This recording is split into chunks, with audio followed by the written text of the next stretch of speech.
ఈరోజు మా పల్నాడు జిల్లా ఎస్పీ గారి ఉత్తర్వుల మేరకు ఈ సంతగుడిపాడు రొంపిచెర్ల మండలం రొంపిచెర్ల మా పోలీస్ స్టేషన్ పరిధిలో ఉన్నటువంటి ఈ సంతగుడిపాడు అనేటువంటి విలేజ్లో కార్నర్ సెర్చ్ ఆపరేషన్ చేయడం జరిగింది.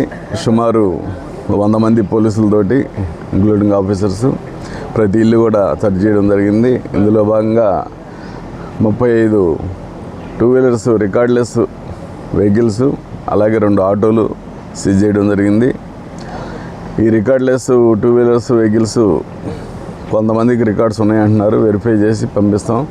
రికార్డ్స్ ప్రొడ్యూస్ అయినటువంటి వెహికల్స్ని సీజ్ చేసి కోర్టుకు పెట్టడం జరుగుతుంది. దొంగ వెహికల్గా భావించి దానికి సమాధానం ఆ వ్యక్తి సమాధానం చెప్పాలి. కాకపోతే ఈ కార్నర్ సెర్చ్ ఆపరేషను ఏంటి ఇంత సడన్గా ఇంతమంది పోలీసులు మా ఊరు వచ్చారని మీకు అనుమానం రావచ్చు. కేవలం మేము వచ్చింది ఎందుకంటే మీరు కమింగ్ ఎలక్షన్స్లో రేపు పంచాయతీ ఎలక్షన్లు రాబోతున్నాయి, వాటిలో ఎలాంటి గొడవలు పెట్టుకోకుండా ప్రశాంత వాతావరణంలో ఎలక్షన్లు చేసుకోవాలని కోరుతున్నాం. ఎలక్షన్ కేసెస్లో గొడవలో ఇరుక్కుంటే అది జీవితాంతం మిమ్మల్ని వెంటాడుతుంది. ఇప్పుడు ఆల్రెడీ ఉన్నటువంటి ఎలక్షన్ కేసులు అందరికి కూడా రౌడీ షీట్లు ఓపెన్ చేయడం జరిగింది. దయచేసి ఎవరు కూడా ఎలక్షన్ టైంలో ఓటు వేసుకోవాలి, వెళ్ళిపోవాలి. ఎవరికి పిచ్చిగా తిరిగి అడు తిరిగి ఇటు తిరిగి ఆ పార్టీ అని ఈ పార్టీ అని ఎలక్షన్ కేసులు ఇరుక్కుంటే మీ జీవితాలు నాశనం అవుతాయి అనేది తెలుసుకోండి. పోతే ఇక్కడ అక్కడక్కడ గంజాయి తాగుతూ ఉన్నారు, గంజాయి తీసుకొచ్చి తాగుతున్నారు, అమ్ముతున్నారు. కొంతమంది అమ్మేదానికంటే కూడా తాగేది ఎక్కువ జరుగుతుంది మీ ఊర్లో. అది మీరే అరికట్టాలి. మీరు పోలీసుకు ఫోన్ చేస్తే ఆటోమేటిక్ పోలీసులు వస్తారు, పట్టుకుంటారు, తీసుకెళ్తారు.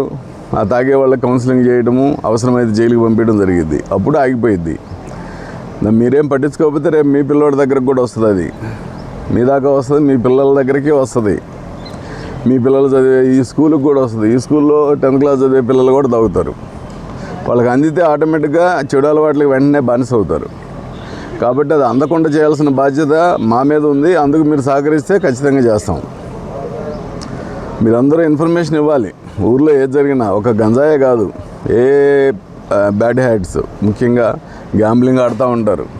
ప్యాకెట్లలో నాశనం అవుతుంటాయి జీవితాలు. ప్యాకెట్లు కానీ ఇంకా అదర్వైజ్ ఏది ఉన్నా సరే వెంటనే పోలీసుకి తెలియజేయండి. పోలీసు ఎస్ఐ గారు, సిఐ గారు నంబర్ లేకపోతే మీరు 112కి చేయండి. 112కి చేస్తే మీ సెల్ నుంచి ఆటోమేటిక్ పోలీసులు 10 నిమిషాల్లో వస్తారు మీ ఊరు. రొంపిచెర్ల నుంచి ఇక్కడికి రావడం ఎంతసేపు పట్టిద్దో అదే టైం, అంతకంటే ఎక్కువ ఉండదు. వెంటనే వచ్చేస్తారు. ఇకపోతే ముఖ్యంగా యాక్సిడెంట్స్ ఎక్కువ అవుతున్నాయి. యాక్సిడెంట్స్లో ప్రాణాలు ఊరికే పోతున్నాయి. 2 వీలర్స్ మీద పోతా టక్కన రోడ్డు మీద పడిపోవడం, తలకాయ పగిలిపోవడం, చనిపోవడం జరుగుతుంది. సో అందరూ దయచేసి 2 వీలర్ జర్నీ స్టార్ట్ అయ్యారంటే ఖచ్చితంగా హెల్మెట్ పెట్టుకోవాలి. అందరూ హెల్మెట్లు కొనుక్కోండి, హెల్మెట్లు వాడండి.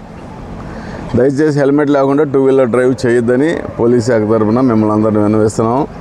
అదేవిధంగా మీ పిల్లలు ఎక్కడ చదువుతున్నారో ఒకసారి ఎవరితో స్నేహం చేస్తున్నారు అది ఒకసారి దృష్టిలో పెట్టుకొని పిల్లాడు మంచి వాళ్ళతో స్నేహం చేసేటట్టు చూసుకోండి. చెడ్డ వాళ్ళతో స్నేహం చేస్తే ఆ ఎఫెక్ట్ చివరికి మీకే వస్తుంది. పిల్లలు గంజాయికి అలవాటు పెడితే కొడతారు, వచ్చి తల్లిదండ్రులు కొడతారు డబ్బుల కోసం, కొట్టి చంపుతున్న కేసులు కూడా ఉన్నాయి. సో అలాంటి దుస్థితి రాకుండా చూసుకోవాలని మీ అందరికీ ఈ సందర్భంగా తెలియజేస్తున్నాం. ఏదైనా సమాచారం ఉంటే 112కి తెలియజేయండి. Thank you.